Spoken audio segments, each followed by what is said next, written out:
A 14-year-old is obliged to stay at her grandparents' lake home after her impulsive mom elopes and decides to prioritize her new husband. At the competitive music camp across the water, a determined young violinist pushes himself to be named first chair, sacrificing the personal connections he covets more. Meanwhile, at the local bar, a fisherman finds an unlikely ally in helping him to catch the whopper that'll change his life.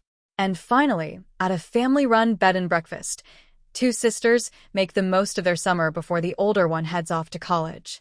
The location, rather than the characters or their independent narrative strands, serves to unify the four sketches that comprise Sunfish and Other Stories on Green Lake. Set in writer-director Sierra Falconer's old stomping grounds, among the cozy, neighborly community that surrounds a scenic lake in northern Michigan, the pleasantly laconic anthology film debuted in U.S. dramatic competition at Sundance. Though the jury awarded the project no prizes, it was quite the win for Falconer to see her debut feature, conceived as her UCLA master's thesis, recognized at that level. Same goes for attracting the attention of The Souvenir director Joanna Hogg, who came aboard as an executive producer. Setting the tone via calendar art establishing shots and a folksy harmonica tune, Falconer brings a gentle, observational touch to the material. Over the film's summer-spanning 87-minute running time, Falconer studies her characters the way a pair of kindly old birders do the avifauna over the film's opening credits. Peering through their binoculars, Nand, Marceline Huguet, and Pop, Adam Lefevre, are excited to see a loon led on the water. A few minutes later, they'll be raising a fledgling of their own, as Lou, Mare and Hiri, is dropped in their laps for safekeeping all summer. It is Lou who insists on bringing the abandoned loonlet indoors, projecting onto the endangered bird how her own mother, Lauren Sweetser, makes Lou feel, running off the way she did. Hiri brings a toughness to the role that recalls a young Jennifer Lawrence, circa The Poker House or Winter's Bone, though the part is written with relatively light conflict. Lou eats pancakes and learns to sail Pop's single-person sailboat, spying on what others her age are doing around the lake.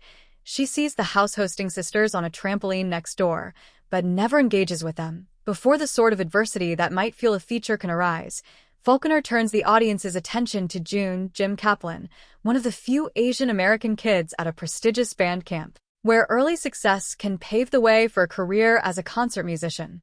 His high-pressure tiger mom, Bella Shaw, insists that he be the best, although the way June eyes a popular rival, violinist Giovanni Mazza, across the cafeteria suggests either envy or attraction toward a kid to whom everything comes easy. This segment is the least developed of the four, but still resonates with emotions that most teens have probably experienced. With a bit more writing, the two-hearted chapter that follows could support an entire film, as a single mom named Annie, Carson Leota, overhears Finn, Dominic Bogart, one of the regulars at the bar where she works, spinning tales of a giant fish he claims to have spotted in Green Lake. Finn's friends refuse to take him seriously, but Annie is more idealistic, responding to something in the man's personality. "When I die, nobody's gonna remember me," Finn complains, and the two talk of their legacies and what qualify as dreams in this small pond environment, before stealing a harpoon and heading out to find what sounds a bit like Michigan's Loch Ness Monster. Their fate appears on the front page of the local paper in the final segment, which focuses on Blue Jay, Tenley Kellogg, and her older sister, Robin Emily Hall, who handle the cooking and housekeeping at a rustic B&B. They're vaguely starstruck when a Hollywood screenwriter rents a room. While the adults relax, Blue Jay gently flirts with a celebrity guest's teenage son, Ethan Stoddard. There's a wispy quality to this segment, based in memories of watching a family member leave home and wondering how your life might continue without them. Amid the muffin baking and omelet making, Falconer is careful about some details, the recipes, for example, but careless with others. What experienced cook buys eggs without checking to see if they're broken? If the goal of Sunfish was to evoke Green Lake and the general feeling of Falconer's former Michigan home, the film accomplishes that with a mild-mannered charm.